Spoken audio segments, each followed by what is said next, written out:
up, lemon heads? Welcome back to another episode of From the Yellow Chair. I'm Emily, and I'm flying solo from the virtual lemonade stand, but I've got another creative here with me, Josh Weaver from Ad Leverage.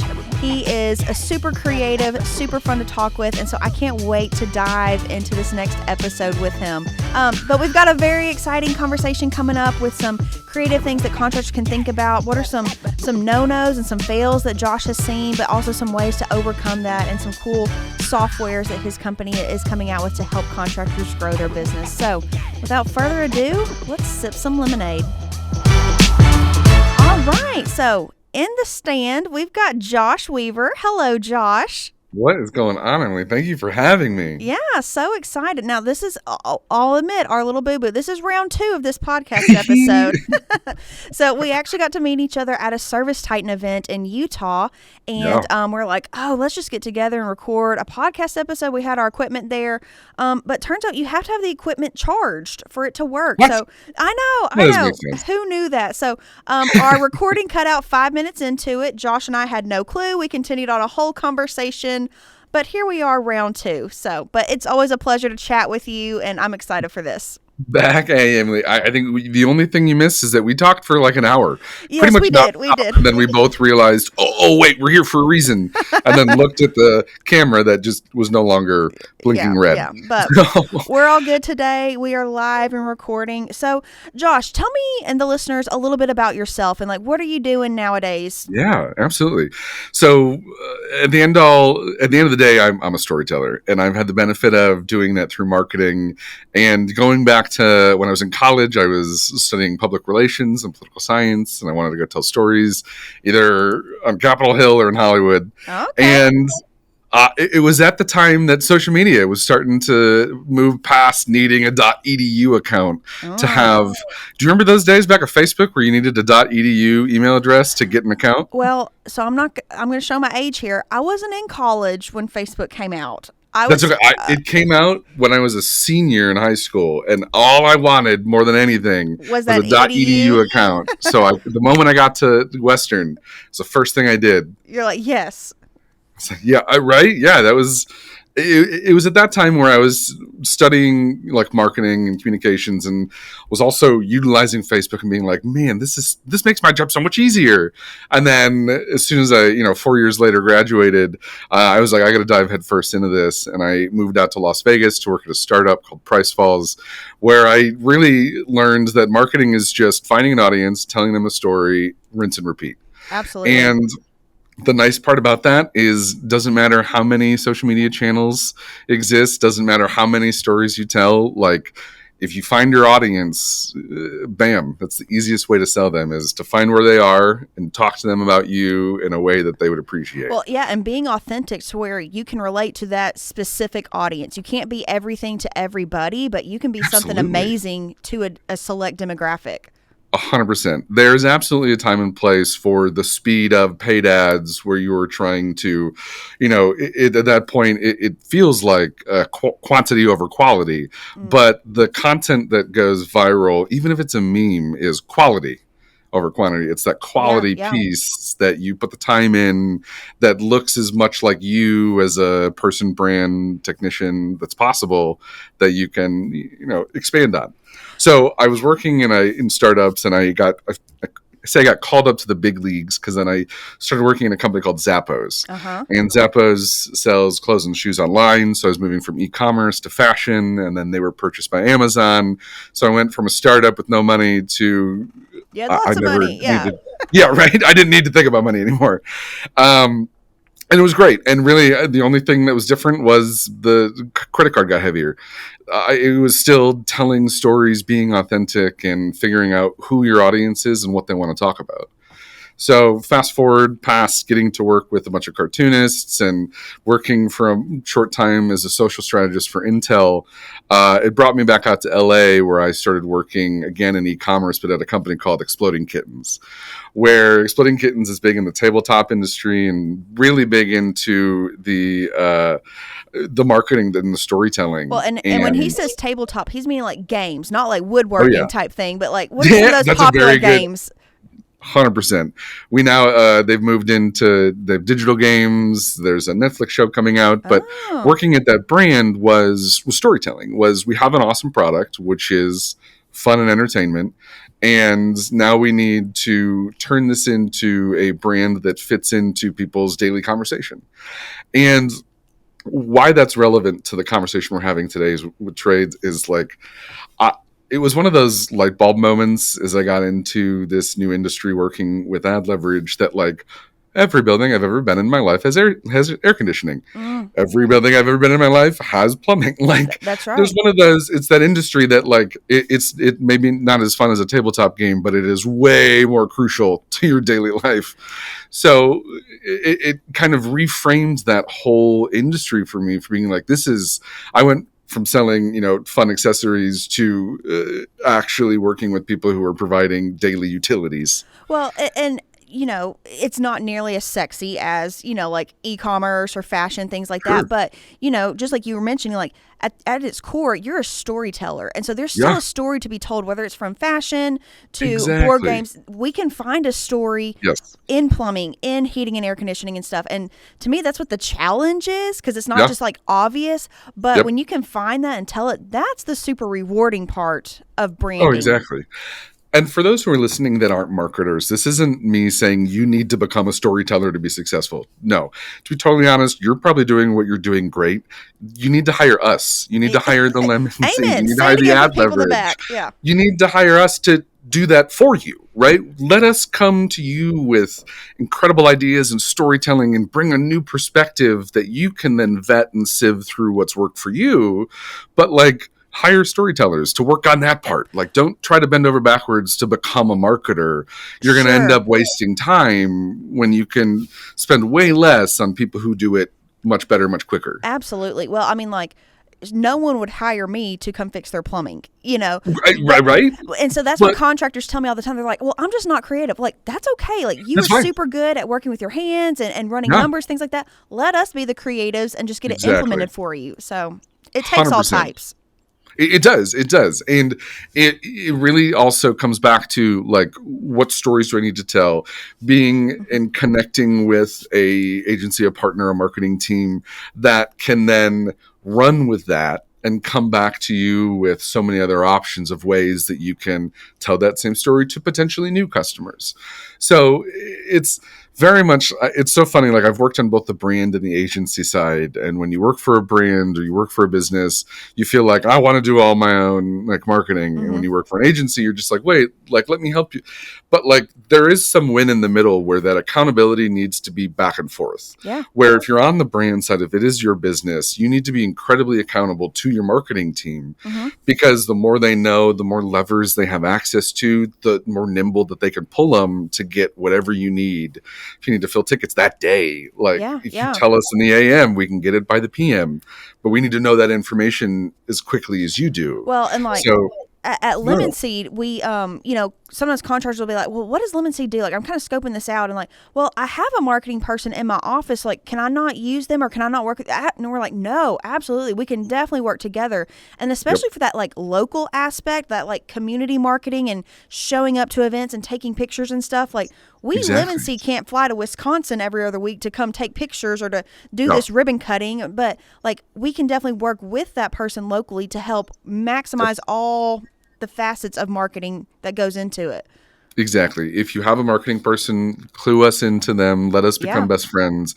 If you don't, at Ad Leverage, the way that we work with our clients is we like it best when we can almost become your marketing team, Hmm. where we are filled with subject matter experts who, instead of having to focus on every aspect of marketing, focus on one specifically and then become experts in that. So your team is, between 5 and 10 people, depending on what services you need. But each of those people are subject matter experts with 10 plus years in the industry. Yeah. So your marketer can utilize their help, their knowledge, their speed, their everything to expand on what they're doing, Or if you don't have that marketing team, let us do it for you. Let us become that for you, and keep doing what you're doing and well, right? That Yeah, for brought you to sure. the point where you need this massive growth. Yeah, That's what we're absolutely. here for. Yeah.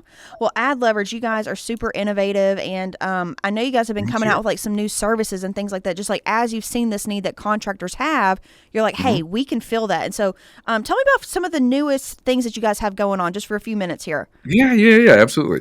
So one of the nice things about working one of the nice things about working as an ad agency is you kind of hear a lot of the same problems come Mm-hmm. up from different industries, from Yeah. different sectors, even from different business owners.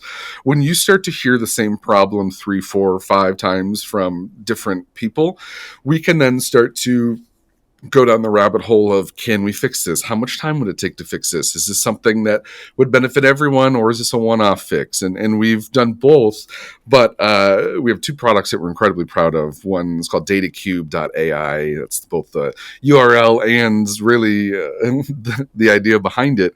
You have so much data that runs through your business every single day, from one of your technicians to how your entire accounting team does. Putting all of those in a single space so you can visualize the health of your entire business at the same time in real time is what DataCube is about. It's Hmm. creating those KPI dashboards that can track your entire CSR department and compare them against each other on a leaderboard, or if you have multiple, locations, compare business to business.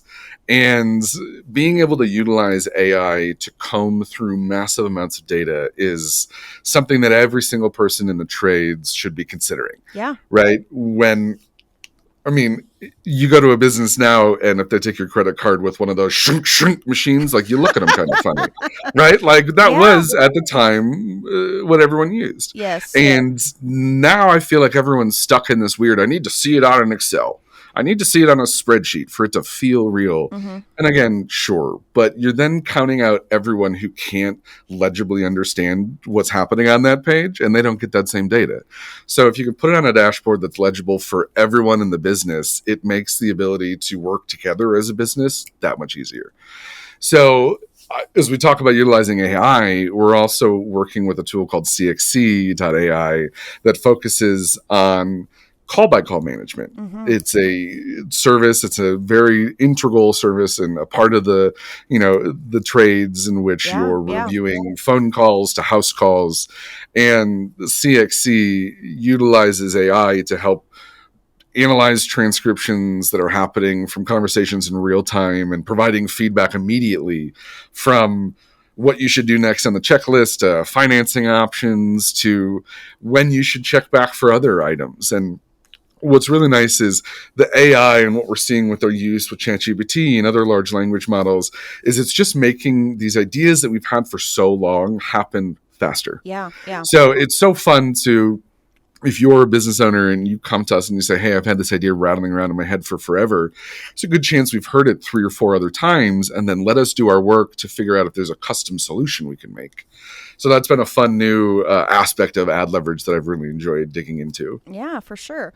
Well, I feel like that kind of tees up my next question for you. But like, what are some of the biggest mistakes or failures that you see in the trades industry today? Sure. So it might be even from like that data aspect, or like they don't know Yeah. how to interpret these things, or could even be from like a brand or an advertising things. Like they're just missing the mark there. What is one of the key things that you see as the biggest mistake?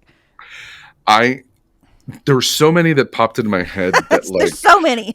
no, there's just so many fun different aspects that you can get into about how to, like, raise but the one that I feel like is overlooked and possibly the simplest. Tell me if someone has already said this repeatedly, and I will go to another one. But every one of your technicians has a supercomputer in their pocket, right? We have a smartphone that can do everything. Mm-hmm. The fact that you're not recording, taking photos, getting a review in real time when you're with somebody is a huge miss. Yeah. Ask them, like, hey, did you enjoy our service? Mm-hmm. Yes. Do you mind if I record you saying what you thought of me being here today? I'd love to use it in marketing. 9 times out of 10, you're going to find someone who's like, yeah, sure. Yeah. If Yeah. you've done a good job in there, and if it was a great call and you provided value, they're going to have no problem giving a 5-10 second review. And that's all you need. Oh yeah, Right. absolutely. You follow up with like a, hey, will you sign this so I can use it? Sweet. They have, again, no problem with it. But you then get to show their neighbors, someone who looks just like them, experiencing your service in a positive manner. No, for Right? sure. And like your social media team will like thank you, like, oh, I've been looking for some content, and like, Right? but then the viewers of that content are like, oh, I know John. Oh, John uses that. 100%. Like, oh, I trust Yep. his opinion and things like that. Where Yep. they may have never come across that or known that John would kind of back you guys or give you guys a good review, but like that little snippet, that little 5 seconds that you took with the phone that you already have in your hand in your Yeah. pocket, That's it. could go miles. And you brought up a really good point too about how we're not able to like hop on a flight to your business for whatever, but you have all of your, coworkers there. You have your marketing, connections there. Like, again, pull out your phone, take photos. You don't need to be a master photographer to capture some magic that a marketer can use. Oh, absolutely not. Right? We're just not there. My favorite thing, tell someone if you have, like, if you're tech, if you're tech know-how, or if you have the tech know-how, or if you're near somebody, just be like, help me put my camera on 4K mode. Yeah, right? yeah. That's the easiest thing to do. Then take a video of everything, because then the marketer can take a screenshot of that. They can take a still that's just as high quality as a photo, and they'll pull that out of the mountain of video you sent them. Yeah. And that right there is the newfangled gold mine of content. It's then just like, do you want me to send you some photos? I'll be like, please, but it'd be even cooler if you could send me a video. Well, and that I then can like clip and from that video, you can get those more like real life movements and stage, because exactly. like whenever you say, "Can I take a picture?" people automatically just like pose. They pose, yeah, they look, and you're they like, they that feel feels like they forced. need to look at a mirror. Yeah. But videos is where you can get that natural interaction or like working and stuff, and so that's a really good point. Yeah, because If there are two of you on the field and you're noticing that one of your colleagues is doing something awesome, normal, or they just like have good light, right? Like there are times you're just like, hey, this is a good shot. Like, let me snag it I'm real glowing quick. here. Hey, seriously, everyone has Instagram and they know what those shots look like, so you don't have to. You don't have to make that, but if you can picture it and just snag a photo of it, your marketer is going to do a backflip if you send them a photo tomorrow. Yeah. Well, and I'd even say like your marketer will probably like, even if you don't know how to turn in 4K, just get started with a picture or video, things like that, because it provides them that. But there's also like, I think you can see like in the rise of TikTok, like people aren't looking for that always that super polished perfectionist, they kind of like that raw, real kind of feel to it. So like just get started and then you can work your way up to getting a little bit more cinematic, if you will, or like, oh, I'm going to plan out this shot a little bit better, but just get started. I would think, could be good advice to a lot of contractors. The next time you're flipping through social, TikTok, Insta, whatever, and you find yourself stopping to watch the video or read, make like a mental note on like why. Yeah. Right. And then if you can do that on your own, again, you don't have to be the one to edit it. Don't even worry about that. You have marketers, you have people you can work with. Reach out to Emily or I anytime and we can point you in the right direction. For sure. But seriously, like, replicate that content if you can, or at least empower your employees to like take a photo if they see something cool. Yeah. Right. And put it in a folder and let the marketers just like, again, it'd be like diving into Scrooge McDuck's like gold coin bin if you just come up with a couple videos. Well, I'm like, here's a crazy thought. Like, do you spiff them if they do get a video or a picture or something? Sure. Incentivize them in some ways, or just make 100%. It like a visualization. Like, Rachel got 10, Emily's down here at 5. Like, how can we level up that thing? Yep. And so sometimes that's all they need is just some intentionality and real encouragement or some visualization to it. Yep. And they'll surprise you. We found when we were creating dashboards through DataCube that one that was incredibly popular was the leaderboard. Yeah. And it's because you're visualizing how your work aligns against someone else. And when we initially were making it, a gut thought is always the person at the bottom is going to be annoyed, right? But what we ended up finding out was the person at the bottom was asking the person at the top, like, how'd you do that? Oh, yeah. Yeah. And they didn't realize their position in the business until that moment. Yeah. And that person then raised themselves out of last place. And then the new person at the bottom was also like, oh, wait, hold on. How do I fix this? Well, and suddenly everyone's improving themselves, Yes. Yeah, and it's way more effective. It's coming back to, even if you look at marketing content, the stuff that's more effective is stuff that you're getting from people you know, friends of friends, and stuff that looks like stuff you like. So if you're talking to your colleagues about, hey, you've been, kicking butt 4 weeks in a row now, like, what can I do different? And again, the KPI doesn't always have to be revenue. You could be tracking how many reviews they're getting. Yeah, or selling maintenance Because club programs. There's so many exactly. things. 100%.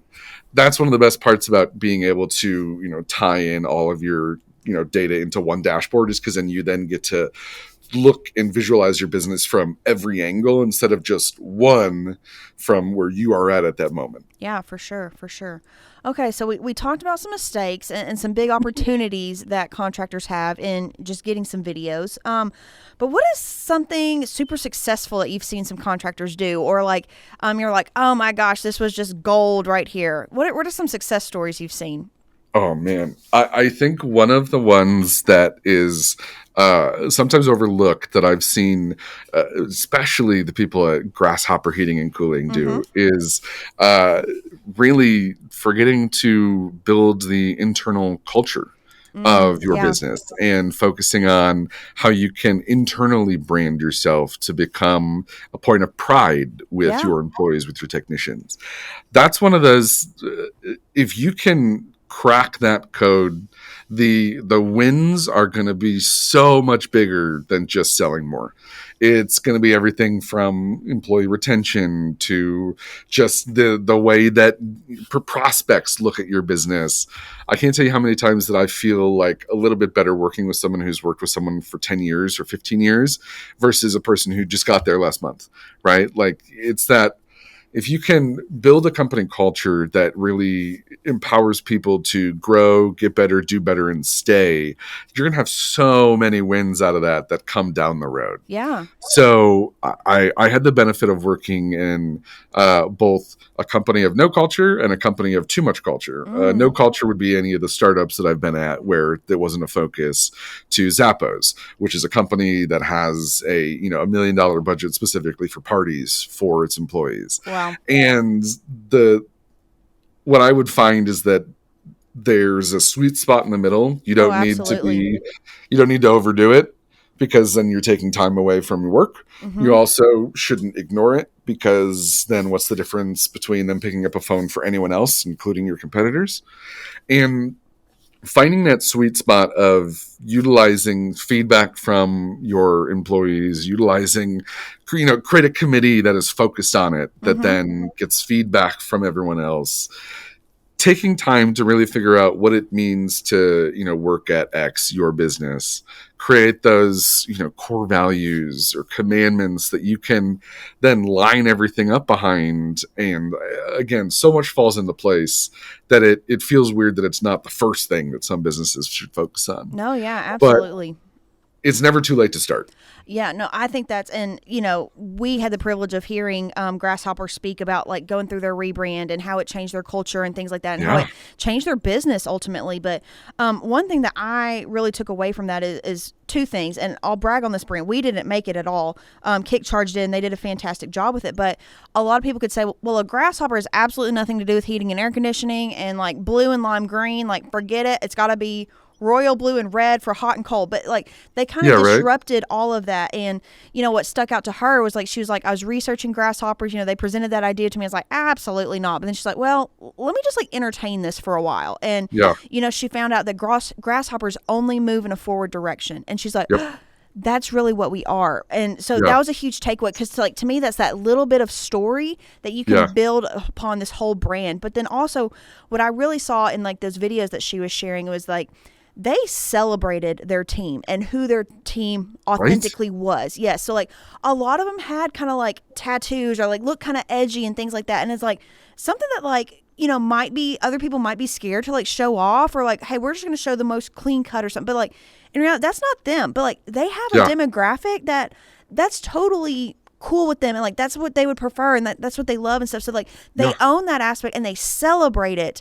And so to me, that's what can really set them apart in their market, and how they're great storytellers. is it goes back to look at what's in your feed, Mm-hmm. and if anyone in your feed has a tattoo, you're allowed to put yours out there too, Yeah. right? Like it's as simple as that. And I absolutely love Amanda. She's incredible, and the whole motto of "forward is a way of life." Again, it doesn't feel like something that is related to heating and cooling, Right. but it's deeper than that. Right. It's as you're telling a story. Again, plumbing, HVAC, all of that is essential to living in a comfortable home. And that is a story that has so many angles Mm-hmm. and different ways in, that if you then start looking at who your employees are, who your best customer, your audience is, you then look at it from their lens and what do they see? Mm-hmm. So, exactly to your point, like, it doesn't need to be the same clean cut, Mm-hmm. because it shows up as false, as fake, as it no Sure. longer matches your reality. That's right. So if you are making content that's authentic, that's one less thing you have to worry about is, will it look right? Will it look weird? Like, if you're being authentically you, then yes, you're fine. No, absolutely. Right. And it's time to tell that story. Well, and I think another aspect that a lot of contractors miss is like sometimes they get so hung up on just the logo or just the visualization. But like Sure. Yeah. in reality, forward is a way of life. Like that's their soul, and Yep. like that's how they're going to do business. Like they might come through some hard times or make mistakes, but like we're going to always be moving forward, and so like that's so much more than any truck wrap, any design, any Yeah. t-shirt printed, whatever. Yeah. That's a real brand. Yep.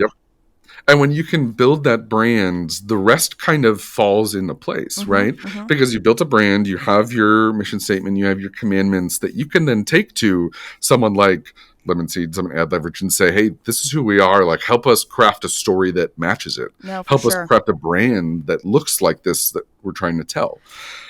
One of the things that you also kind of brought up was, I mean, oh man, there's my brain is just going crazy with, like, there's so many places to take this Yeah. company culture building, but it really, like, it it sounds like a silly comparison, but consider the amount of time that you spend at work versus the amount of time you spend at home. Right? Which feels like it's probably 50-50 at this point. You celebrate your mother's birthday a lot different than your coworker's birthday, but you probably spend more time with that coworker than you do your mother. Yeah. Right? I understand that you have different levels of relationship there, but if you can get it to where you're both celebrating them with the same excitement, then a lot of other things are going to fall into place, right? The rest of your employees are going to feel that excitement. It's going to become like a little bit of now it's my turn to be celebrated as big as you would your brother, because that's it's a little cheesy to say that you're in the trenches together or your family, but like, it's kind of how you got to think about it. Yeah. Right? Yeah. Like, how can you best keep people on your team? And the best way to do that is treat them in a way that you would treat people you love, like your family. Well, I've got a And- story. I know you'll love this. We have a client, Ashley, at Effective Air. And so part of their onboarding process is, when they hire someone new, they ask them, what's your favorite type of cake? And Love so that. every year on that birthday, she makes that flavor of cake and Oh, presents it to them on their birthday. So like she loves baking, but it feels so much more unique and intentional and stuff. And like, how could you not love that and like feel like you're a part of that family when they're making your favorite birthday cake at home from scratch, No joke.